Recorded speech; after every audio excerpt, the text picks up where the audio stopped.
فهم المقاصد واستقى في قصة هي للمكارم تنتقى، أن الحياة تجارب ومواعظ، والنيل في طلب السعادة بالتقى. فاقرأ بها خبر الحياة مواعظ. هظلم ولا الكاغا. ولا تحسبن الله غافلا عما يعمل الظالمون، إنما يؤخرهم ليوم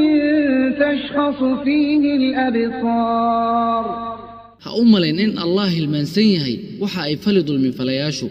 وحو ندب لغي مالن أي تاج من أحديث أرقيضو بل لغي سغسدا wuxuu yiri doctorka la yiraahdo Ratib an-Nabulsi haweeney baa ku tiri tila la qabay oo waxba dhalin la dhimo caro caloosheedu cunug urjiif ah baa ku jira gacanteedana cunug yar baan ku wataa horteedana mid ayaa ah oo ka weyn iyaga aniga ayaa wada dhalay saddexdaba caro la dhimo sida ay ku tiri haddaba murumaysanaysaa in saddexda cunugba ay ku faanaysay haweeneydaas uguna faanaysay walaasheeda in ay si isdaba joog ah u dhinteen saddexdiiba way ka dhinteen tii aan waxba dhalin ee lagu jeesjeesay Allah subhanahu wa ta'ala wuxuu ku irsaaqay 5 caruur ah oo waliba ah kuwa rag ah Allah subhanahu wa ta'ala waa mid u aara dadka laga gardaran yahay ama la dulmiyay ee masaakiinta ah dadka wax dulminaya cuquubadu waxa loogu soo dadajin adduunkan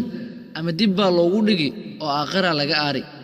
amaahi maqalka oo ila dhageysa qisadan labaad waxa jirtay gabar walaala oo ag degan walaalkeeda la dhashay walaalku wuxuu ahaa mid aad ugu xeel dheeraada duleynta walaashi iyaduna da'deedu aad bay u weynayd oo waxay ahayd maamo weyn oo duqa wax jacayl ama ixtiraam ahna ma uusan muujin jirin walaashi ag degan xitaa darajo waxa uu gaaray inuu maalin isagoo xaaskiisa la socoto oo xaaskiisa horteeda uu ku dhufto haraanti walaashi kadibna ku yiraahdo naanoo keen galaas biyaha soconoo keen biyaan cabno walaashi ayuu sidaa ku leeyahay waliba xaaskiisa horteeda muddo kadib safar ayuu aaday dulmi falihi kadibna waxa uu galay shil waxaana ka gooday lugtii uu walaashi haraantida ugu dhuftay xaggay ka gooday lugtu waxa ay ka gooday boodada halka ugu sarreeyay ee lugta ilaahay subhanahu wa ta'ala waa mid u aara oo aan moogayn dadka la dulmiyay ee laga gardaran yahay Allah subhanahu wa ta'ala hana badbaadiyo dambigeena Allah ha dhaafo waxa laga yaabaa walaalkayga ama walaashayday inaad qof dulmiso adigoo aan ogeyn qofkaasi waxa uu ku duceysanayo ma ogtahay in isaga iyo Allah waxba u dhaxaynin oo ducadiisa la aqbalayo waxa laga yaabaa ninkii inuu xaaskiisa dulmiyo